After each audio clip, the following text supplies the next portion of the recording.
says, all things are metaphors. Alles Vergängliche ist nur ein Gleichnis. Everything that's transitory is but a metaphorical reference.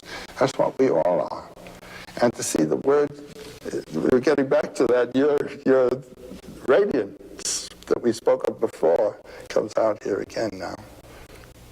But how does one worship a metaphor, love a metaphor, die for a metaphor? Well, that's what people are doing all over the place. That's what people are doing all over the place. Dying for metaphors. And when you really realize the sound Om, the sound of the mystery of the word everywhere, then you don't have to go out and die for anything, because it's right there all around. And just sit still and see it and experience it and know it. Explain Om. This is the first time you've used that. Well, Om is a word that, what can we say, represents to our ears that sound of the energy of the universe, of which all things are manifestations. And Om, it's a wonderful word. It's written A-U-M.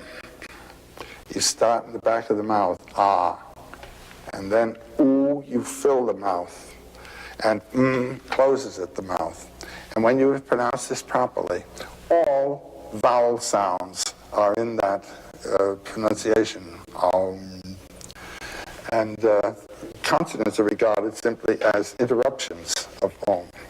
And all words are thus fragments of Om, as all images are fragments of the form of forms of which all things are just reflections.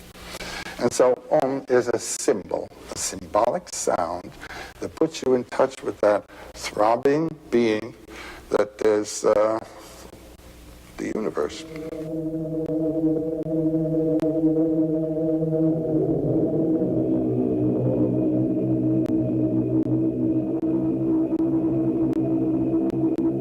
And when you hear some of these Tibetan monks that are over here from the Gyuto monastery outside of Lhasa, when they sing the Om, you know what it means, all right.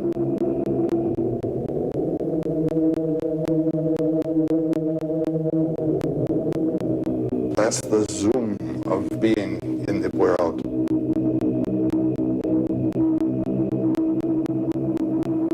And to be in touch with that and to get the sense of that, that is the peak experience of all.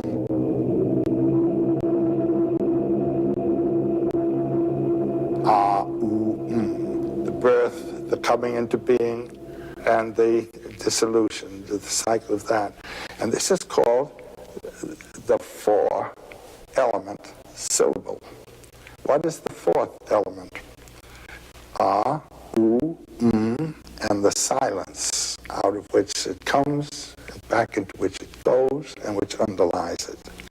Now, my life is the ah, oo, but there is a silence that underlies it, and that is what we would call the immortal. This is the mortal, and that's the immortal, and there wouldn't be this if there weren't that. The meaning is essentially wordless. Yes. Well, words are always qualifications and limitations. And yet, Joe, all we puny human beings are left with is this miserable language, beautiful though it is, that falls short of trying to describe.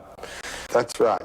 And that's why it's a peak experience to break past all that every now and then, to realize, oh, ah.